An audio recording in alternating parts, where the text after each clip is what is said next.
அனைவருக்கும் தமிழ் வணக்கம். மனுஷனாக இருக்கிறவரையும் யாரும் மதிக்க மாட்டாங்க. கிறுக்குனா இருந்தீங்கன்னா ரொம்ப நல்லவனாக ஒன்று நினைப்பாங்க. உங்களை சந்தோஷமாக பார்ப்பாங்க. நீங்கள் தான் உலகத்தில் சிறப்பான ஆள்னு நினைப்பாங்க.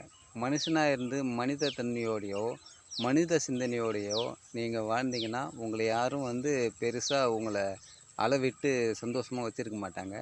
கிறுக்குத்தனமாக பேசணும், கிறுக்குத்தனமாக நடந்துக்கணும்.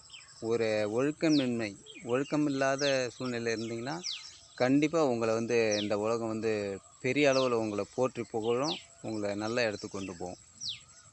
என்னடா திடீர்னு இந்த மாதிரி பேசுகிறேன்னு நினைக்கிறீங்களா? இது எல்லாருமே நீங்கள்லேருந்து நான்லேருந்து எல்லாருமே அனுபவிச்சுங்கிறோம். இதுதான் உண்மை. ஏன்னா ஒழுக்கம் ஒரு உண்மையான தன்மையில் போயிட்டு நீங்கள் சரியான முறையில் நடக்கும்போது உங்களை எல்லாருமே என்ன நினைப்பாங்கன்னா கிறுக்கனை நினைப்பாங்க. ஆனால் கிறுக்கனாக பார்த்தீங்கன்னா கிறுக்கனா வாழ்க்கையில் நடந்தீங்கன்னா ரொம்ப நல்லவனாக உங்களை உயர்வாக பேசுவாங்க. உங்களை சுற்றி பெரிய கூட்டம் இருக்கும், கிறுக்கு கூட்டம். அந்த மாதிரி கிறுக்கு கூட்டத்துக்கு இடையில் நம்ம மாட்டிக்கின்னு முழிக்கிறோம். கொஞ்சம் சிந்தித்து சரியான முறையில் செயல்படுங்க, சிறப்பாக இருக்கலாம். நன்றி, வணக்கம், வாழ்க வளமுடன்.